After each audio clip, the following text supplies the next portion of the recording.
16-ാം ദിവസം തൻ്റെ 3-ാം ശനിയാഴ്ചയിലേക്ക് എത്തപ്പെട്ട ദിലീപിൻ്റെ പ്രിൻസ് ആൻഡ് ഫാമിലി എന്ന് പറയുന്ന ചിത്രം ഇപ്പോൾ എങ്ങനെ ബോക്സ് ഓഫീസിൽ പോകുന്നു എന്നും ചിത്രത്തിൻ്റെ കളക്ഷൻ കാര്യങ്ങളെല്ലാം എത്രയായി എന്നൊക്കെയാണ് നമ്മൾ ഈ ഒരു വീഡിയോയിലൂടെ നോക്കാൻ വേണ്ടി പോകുന്നത്. അതിലേക്ക് വരാം. അതിൻ്റെ മുന്നേ മൂവി പ്ലസ് മീഡിയ എന്ന് പറയുന്ന നമ്മുടെ ചാനൽ ആദ്യമായിട്ട് കാണുന്നവരാണെങ്കിൽ സബ്സ്ക്രൈബ് ചെയ്യാം. 16-ാം ദിവസത്തെ സിനിമയുടെ ബോക്സ് ഓഫീസ് അപ്ഡേറ്റുകൾ പറയുന്നതിന് മുന്നേ തന്നെ 15 ദിവസങ്ങൾ കൊണ്ട് സിനിമ ബോക്സ് ഓഫീസിൽ നിന്നും എത്ര കോടിയോളം രൂപ നേടിയെന്ന് ജസ്റ്റ് ഒന്ന് പറഞ്ഞു പോവട്ടെ. 12,92,00,000 രൂപയാണ് സിനിമയ്ക്ക് 15 ദിവസങ്ങൾ കൊണ്ട് കേരള ബോക്സ് ഓഫീസിൽ നിന്നും മാത്രമായിട്ട് നേടിയെടുക്കാൻ സാധിച്ചത്. 16-ാം ദിവസമായ ഇന്ന് ചിത്രത്തിന്റെ ബുക്കിംഗ് കാര്യങ്ങളെല്ലാം എങ്ങനെ പോകുന്നു എന്നറിയാൻ ബുക്ക് മൈ ഷോ ആപ്പ് എടുത്ത് നോക്കുന്ന സമയത്ത് ഏകദേശം ഒരു 6:30 ആവുന്ന സമയത്ത് മണിക്കൂറിൽ 1000-ന് മുകളിൽ ടിക്കറ്റ്സുകളാണ് പെർ അവറിൽ ബുക്ക് മൈ ഷോ ആപ്പിലൂടെ മാത്രം പ്രിൻസ് ആൻഡ് ഫാമിലി എന്ന ചിത്രത്തിൻ്റെത് സോൾഡ് ഔട്ട് ആയിക്കൊണ്ടിരിക്കുന്നത്.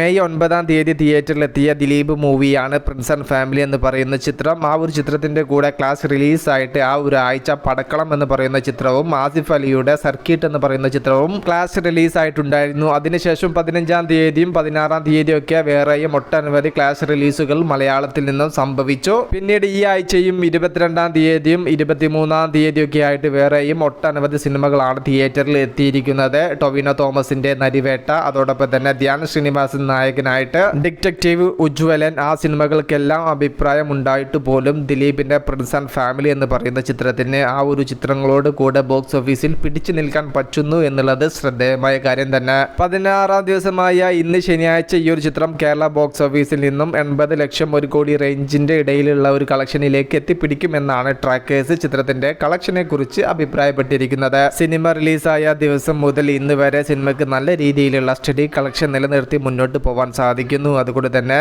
ചിത്രം കേരള കളക്ഷനിലൂടെ തന്നെ കേരളത്തിൽ സേഫ് ആവും എന്ന് തന്നെയാണ് സിനിമയുടെ ഇതുവരെയുള്ള ബോക്സ് ഓഫീസ് അപ്ഡേറ്റിൽ നിന്നും വ്യക്തമാവുന്നത്. കാത്തിരിക്കൂ സിനിമകളുടെ കൂടുതൽ അപ്ഡേറ്റുകൾക്ക് വേണ്ടിയിട്ട്. മൂവി പ്ലസ് മീഡിയ, ഞാൻ ജിനു ജിനാസ്. പുതുസായിട്ട് ആരെങ്കിലും നമ്മുടെ ചാനൽ കാണുന്നവരുണ്ടെങ്കിൽ സബ്സ്ക്രൈബ് ചെയ്യുക, സപ്പോർട്ട് ചെയ്യുക. Okay, by.